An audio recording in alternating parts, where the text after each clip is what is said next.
Olá, boa noite a todos, bom dia, boa tarde para quem vai assistir depois. Tudo bem com vocês? Como passaram o feriado? Até que deu uma esquentadinha aqui em São Paulo, né, de leve, mas esquentou um pouquinho, né, em vista desses dias aí. Mas diz que para os próximos dias já está reservado garoa e chuva aqui em São Paulo e mais frio. Então, né, bora se agasalhar e bora para alguns comentários, algumas opiniões. Vou tentar ser direto, porque tem certas coisas que se você tentar explicar muito, se você for direto, já não entendem e vão falar que é mentira. Se você tentar explicar com todos os pontos, vírgulas e reticências e aspas, aí piora mais a situação ainda. Então, vamos direto ao assunto.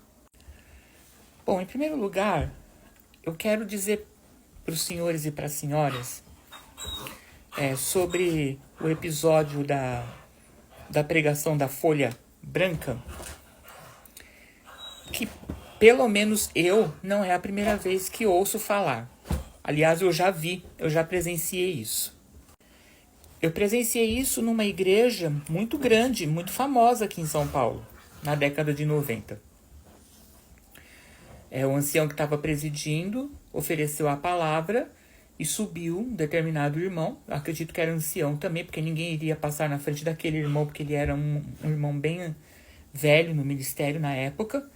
E chegou lá em cima, ele abriu assim a Bíblia ao léu, né? E caiu lá na página branca. E aí ele começou a falar, ele mostrou a Bíblia assim.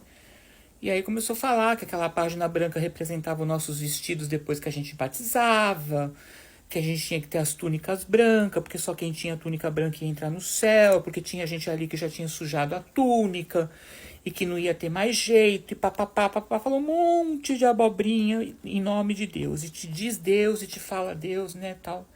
E enfim, e aí ele pegou, terminou e desceu. Diferente de agora do que aconteceu, pelo que eu estou percebendo, o ancião que estava presidindo o culto voltou para a tribuna, para a presidência do culto. E ali ele leu uma segunda palavra, o que é permitido segundo os costumes da congregação.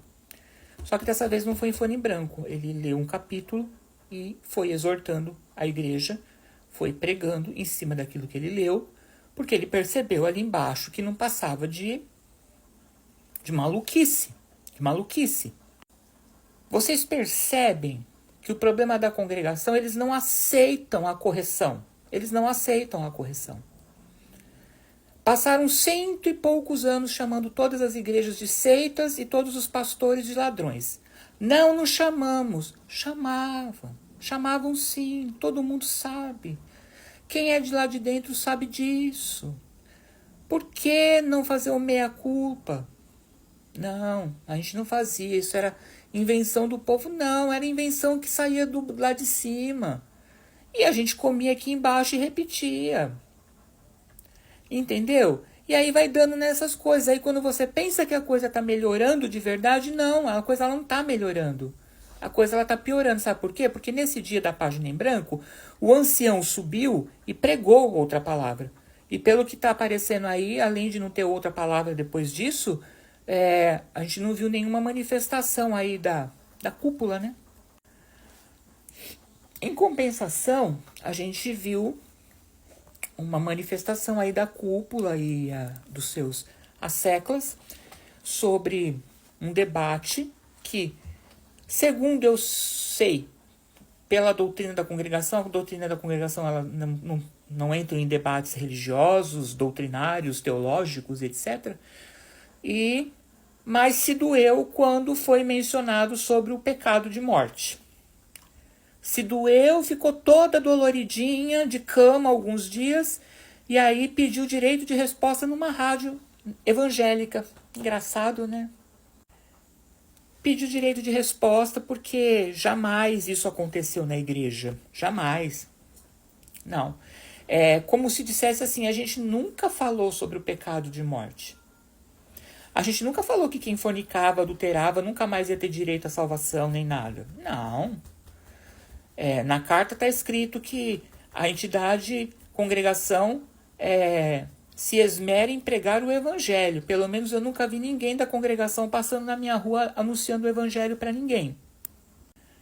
Em segundo lugar, uma coisa que eu prestei atenção no começo da carta, que fala que foram 2 pessoas que não representam a congregação. Mas lá em cima, lá no alto, no cabeçalho, se vocês pegarem para ler novamente, vocês vão ver uma contradição.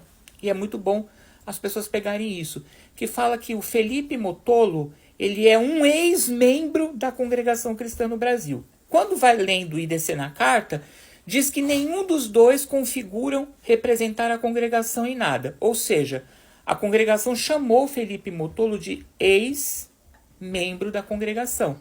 Mas a congregação não tem livro de membros, não tem registro de membros. Como Felipe Motolo ele é um ex-membro da congregação? Ele sendo ex-membro, ele pode então falar. Então a gente começa a ver incoerência. Sobre uma página branca pregada dentro da congregação, tá tudo certo, foi Deus que revelou. Mas se alguém falar da congregação, que a doutrina da congregação, que o que foi pregado em cima do púlpito vai contra o que está escrito nas escrituras, ou contra tudo aquilo que os cristãos creram durante 2000 e poucos anos de tempo, né, de anos, é ofensa, é agressão, Gente, o povo da congregação, eu vi um vídeo de uma irmãzinha, e ela falou uma coisa muito importante, que eu guardei isso comigo, e eu fiquei raciocinando e remoendo dias sobre isso. A congregação está colhendo o que plantou, porque se ela chamou as outras igrejas durante mais de 100 anos de seita, e hoje as igrejas estão revidando e chamando ela de seita, e estudando os seus pontos de doutrina, porque estão escancarados nas redes sociais, e as pessoas também, não tem do que chorar, não tem do que se lamentar. É simplesmente colher o que plantou, colocar na sacola e levar para casa. Não tem outra coisa para fazer. Então, parar com esse mimimi de que falar da doutrina X da congregação é atacar a congregação, é humilhar, é querer destruir, é querer, uma destruição em massa do povo da congregação. Gente, ninguém está querendo destruir a congregação, nem crente da congregação, porque é visível que a congregação está se destruindo aos poucos. Esse tempo que eu congreguei agora, a gente vê. As igrejas estão vazias. Vazias e vazias. Eu posso falar, congregando. Como uma pessoa que está congregando. Eu estou vendo as igrejas vazias. As palavras vazias. Como sempre foram, mas agora muito mais, porque Uma outra parte também aí no direito de resposta é que a congregação é apolítica. Bom, ela foi há algum tempo, sim. Eu posso dizer e afirmar que sim, isso é verdade. Ela foi apolítica. Mas nos últimos anos a gente está aí vendo e percebendo vereadores, senadores, ministros do Supremo, candidatos à prefeitura A, B, C, subirem nos púlpitos e fazerem as suas homenagens à igreja e com isso angariar o voto ali do povo, né? Então a política, eu acho que hoje não cabe mais esse termo para a congregação. E é sobre isso, gente. Então você pode ouvir do púlpito que Deus vai te pegar na esquina, que você vai sofrer um acidente, olha, a mão de Deus vai fazer isso sobre vocês que está falando sobre a congregação, ameaças em cima de ameaças, mas ai da gente se a gente falar que foi falado uma vírgula errado. Não. A gente nunca erra, a gente nunca errou. Nós só acertamos. Tá aí as pessoas que nunca voltaram mais para a igreja porque não tinham direito, segundo a palavra pregada no púlpito. E os ensinamentos de 84 e 85. Ficam como? As pessoas que estão nessa hora, nesse momento, nos seus túmulos dormindo, porque adiantaram a sua ida ao túmulo, elas ficam como? Então isso não é história da carochinha, não é invenção da cabeça de uma ou duas pessoas, não. E nem é histerismo coletivo. Então, a congregação tem que parar de se vitimizar, porque quem está se vitimizando é a congregação, e assumir que durante esse tempo todo ela agiu de forma errada, e muito errada. É isso, gente. Um bom restante de feriado, um bom restante de semana, né? Porque termina amanhã, sexta-feira.